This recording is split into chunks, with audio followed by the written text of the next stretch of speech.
అలాగే ఇండస్ట్రీలో కూడా ఇబ్బందికర పరిస్థితులు ఎప్పుడైనా వచ్చాయి where you were in doubt how to handle this అని? డౌట్ ఎప్పుడు అనిపించలేదు. సంథింగ్ ఇస్ నాట్ రైట్ అంటే వైబ్స్ వస్తాయి కదా. న్యాచురల్గా డైరెక్ట్గా ఏమి జరగకపోవచ్చు, అందరికీ జరగాలని కూడా కాదు, ఇవన్నీ వినేవే, కొన్ని తెలుసుకునేవి, చూసినవి. బట్ అలా వైబ్స్ వచ్చినప్పుడు తప్పించుకు తిరుగువాడు ధన్యుడు సుమతి అంటారు. అంటే you know something is not going in the right direction from your co stars కావచ్చు, male stars making a comment, కొంచెం ఫ్లర్టేషియస్గా బిహేవ్ చేయడం, ఇలాంటి సిచ్యువేషన్స్ ప్రతి రంగంలో ఉంటాయి, సినిమా ఇండస్ట్రీలో ఉంటాయని ఎక్కువ చెప్తారు. మీకు అలాంటి సిచ్యువేషన్స్ అయ్యాయా? మీరు హ్యాండిల్ చేశారా? బికాస్ ఇంత strong women you are. I think probably strength అనేది అంటున్నారు చూడండి. అండ్ బిగినింగ్ నుంచి నేను చాలా అన్టిపికల్ పర్సనాలిటీ. సో మేబీ దానివల్ల చాలామంది అసలు ఆ సైడ్ చూపించడానికే హెసిటేట్ చేసి ఉండొచ్చు. But I had good working relationships on the set. అవును, అందరూ దిగ్గజాలు, పెద్ద పెద్ద వాళ్ళు. యాక్చువల్లీ చాలా మంది no ya she's a friend, she's a buddy అని చెప్పి we used to work like that అనమాట.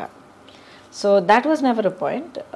ఇప్పుడు నెగిటివ్ ఇదంటే కొంతమంది డెఫినెట్గా వాళ్ళ వర్కింగ్ పద్ధతి మనకు నచ్చదు అంటే వాళ్ళ ఒక మేబీ కొంతమంది అలాంటి ఇంటెన్షన్ కాదు, అంటే maybe somebody will be rude, లేకపోతే కొంతమంది ఎవరైనా ఒక డైరెక్టర్స్ ఏమో చాలా హార్ష్గా మాట్లాడచ్చు. అది నేను ఎప్పుడు పుటప్ చేయలేదు. పుటప్ చేయలేదా? చెప్పేస్తారా రూడ్గా ఉండకండి? I also said I'm sorry అండి, ఇలా ఈ పద్ధతిలో నా వల్ల కాదు, 2 days 3 days షూటింగ్ అయింది, ఆ షూటింగ్ ఎక్స్పెన్సెస్ నేను తిరిగి ఇచ్చేస్తాను మీకు, please find someone else. I have done that.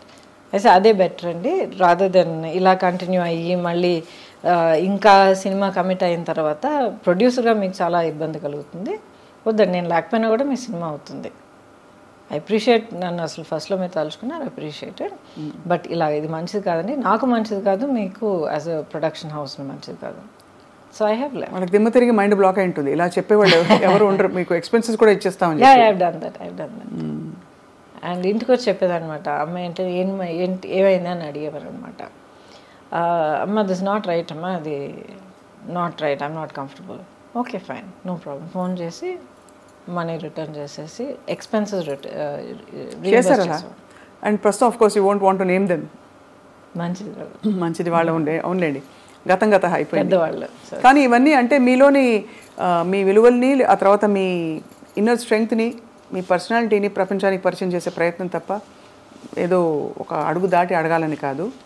So that's why we wanted to know అనమాట how you handled delicate situations and rude behaviour. Delicate situations I've really not faced what you're talking about, like I'm assuming you're saying not necessary casting కావచ్చు కాదు, but any other kind of అంటే general ఇది లేదండి. ఇప్పుడు ఏంటంటే ఇప్పుడు not just film industry, మనల్ని మనం ఎలా కండక్ట్ చేసుకుంటున్నాం అన్నది first thing, right? And especially now days give an inch take a mile. మనం ఒక 1 inch ఫ్రెండ్లీనెస్ చూపిస్తే అది వేరే విధంగా ఆలోచించుకుని దాన్ని 1 mile చనువు లాక్కోవడం అందరికీ అలవాటు అయిపోయింది. సో మనం మన యాక్షన్స్, మన ఆలోచనలు, వీ షుడ్ బి కాన్షియస్. నేను ఇలా ఉండి, ఇలా మాట్లాడి, ఇలా ప్రవర్తించి ఇంత ఒక ఫ్రెండ్లీనెస్ చూపిస్తే ఎలాంటి రిజల్ట్ రావచ్చు, దానికి నేను ప్రిపేర్డా కాదా? దీంట్లో రైట్ అండ్ రాంగ్ అని నేను చెప్పట్లే, ఎవరిని నేను జడ్జ్ చేయట్లే, వాళ్ళ కంపల్షన్స్ వాళ్ళకు ఉంటుంది. అవును, కరెక్ట్. రెండో మనిషి కూడా తెలియడానికి అవకాశం లేదు. కరెక్ట్.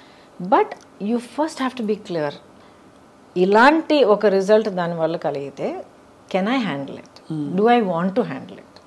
ఎస్ అంటే it's your decision, if you say no find another way, as simple as that. అది కొంతమంది might not like it, other people will get use to it, as simple as that. ప్రపంచం అయిపోదు.